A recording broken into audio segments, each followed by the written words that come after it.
기도하겠습니다. 하나님, 말씀을 나눕니다. 저희 함께하여 주셔서 선포하는 이와 듣는 이 모두에게 주님의 진리에 영임할 수 있도록 우리를 이끌어 주옵소서.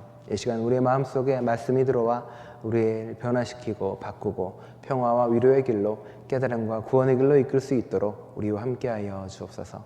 이 시간 주님께서 저희와 함께 하실 걸 믿으며 예수 그리스도의 이름으로 기도드립니다.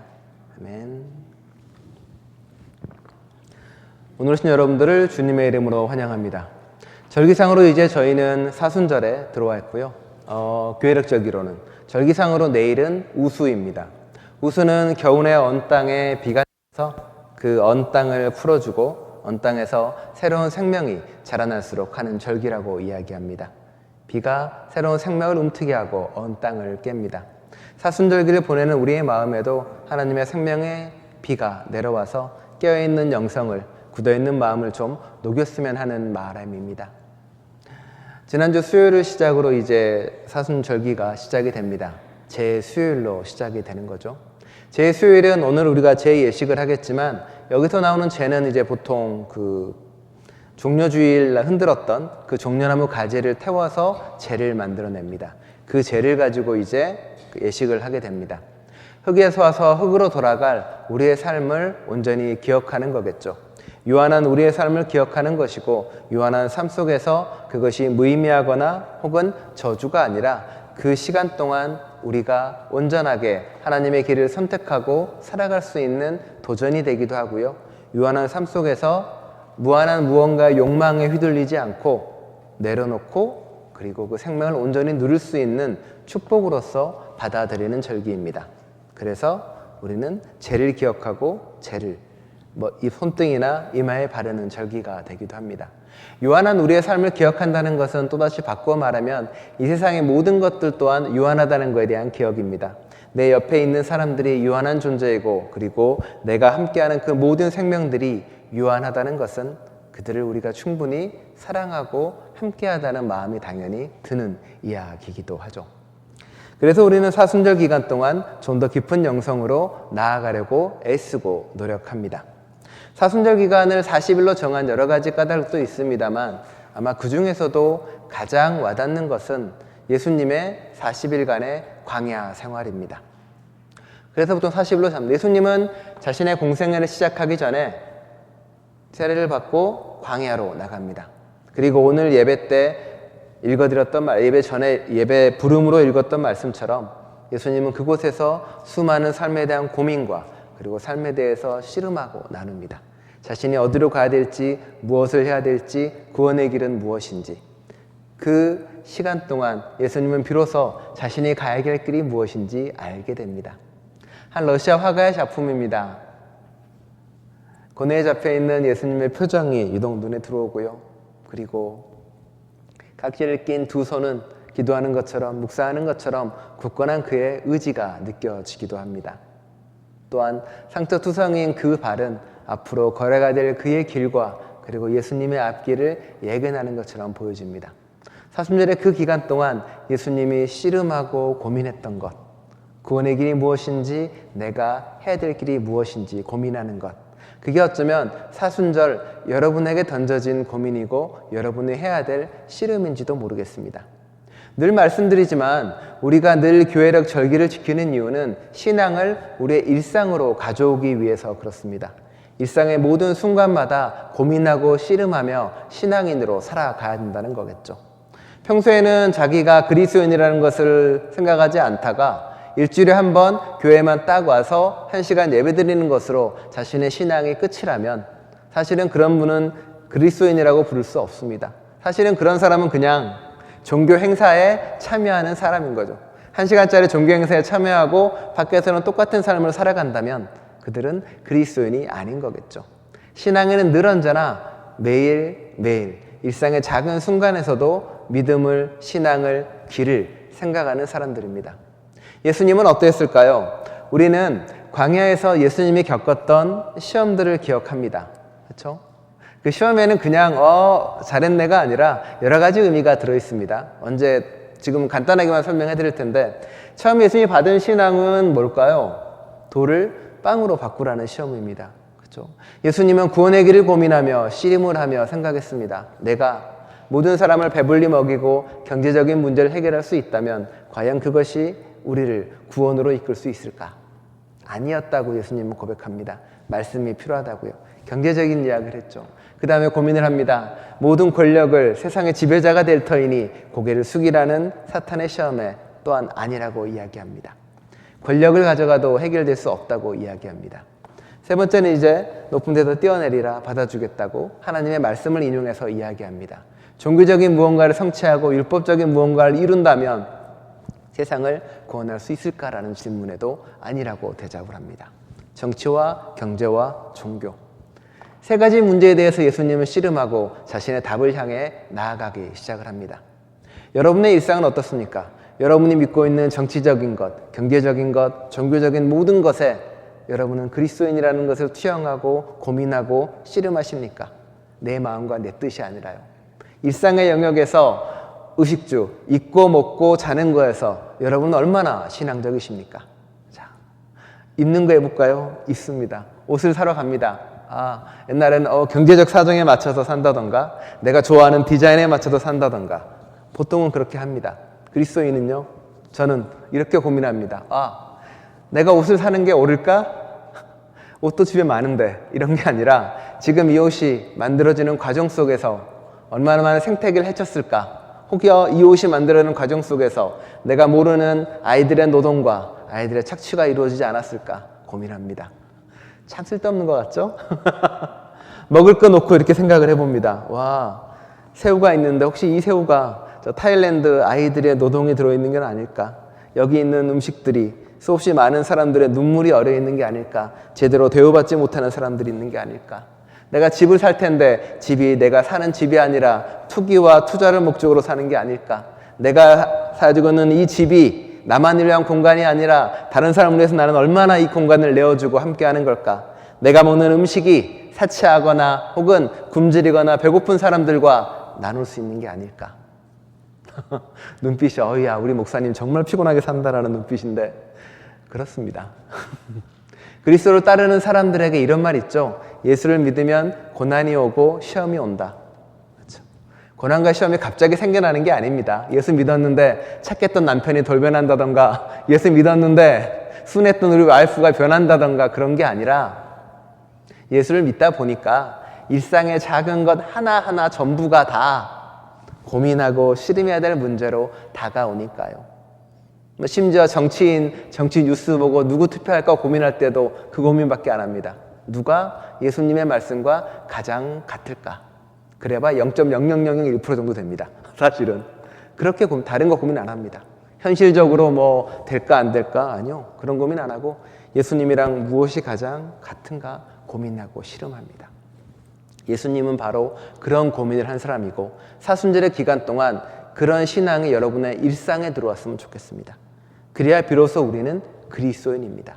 내가 하는 손짓 하나, 말 하나, 감정 하나가 얼마나 예수와 가까워지는가. 그게 사순절의 고백입니다. 어쩌면 우리는 그렇게 하지 못한다면, 그렇고 하지 않는다면 지난주 설교했던 것처럼 마비된 환자처럼 우리는 마비된 채 그리스도인의 신앙생활을 하고 있는 겁니다. 예수님의 일어나라는 말도 듣지 못한 채 그렇게 살아가는 거겠죠. 오늘의 이야기도 그와 이어집니다. 오늘의 이야기는 안식일의 이야기와 이어지고 있습니다. 늘 말씀드리지만 예수님의 많은 기적의 이야기는 다 예수님과 하고자 하는 진리와 가르침과 연관되어 있습니다. 하나뿐인 사위가 경제적인 일도 때려치고 이제는 예수님 따라가겠다니까 미래에 대한 불안과 근심에 누워있던 경제적인 불안과 두려움에 있던 사람들을 예수님이 일으켜서 섬김의 사람으로 만들어줍니다. 죄 때문에 사로잡혀서 고통스러워하고 힘들어하는 한센병 환자를 일으켜 세워집니다. 죄와 용서의 문제는 종교의 문제이기도 하지만 바로 죄와 법을 따지는 정치의 문제이기도 합니다. 그 문제까지 예수님은 일으켜 세워줍니다. 그리고 마비된 환자, 죄의 용서도 마찬가지로 나아가는 거고요. 그리고 오늘 안식일법, 종교의 문제까지도 이제 예수님은 선포하고 말합니다. 예전에 그런 얘기 있지 않았나요? 주일날은 아무것도 하지 마라. 주일날은 이렇게 교회만 가고 놀러도 가면 안 되고 맛있는 거 먹어도 안 되고 이렇게 돌아다니면 안 된다라고 이야기를 하는 때가 있었습니다. 예. 생각하면 이상해요. 안식일은 토요일입니다. 주일은 주일이고요. 저는 다른 날임에도 불구하고 요청합니다. 하지 마라, 하지 마라를 계속 이야기합니다. 사실 예수님 시대에도 그랬습니다. 예수님 시대에도 안식일 법이 있죠. 이거 하지 마라, 저거 하지 마라. 안식일은 아무것도 하지 말고 가만히 있어야 된다라고요. 그런데 이 기적의 사건이 벌어지기 전에 또 다른 사건이 하나가 벌어집니다. 안식일입니다. 예수님이 제자들과 돌아다니다가 제자들의 배가 고팠는지 길가에 있는 밀 이삭을 훑어서 먹었습니다. 도둑질 아니냐고요? 도둑질 아닙니다.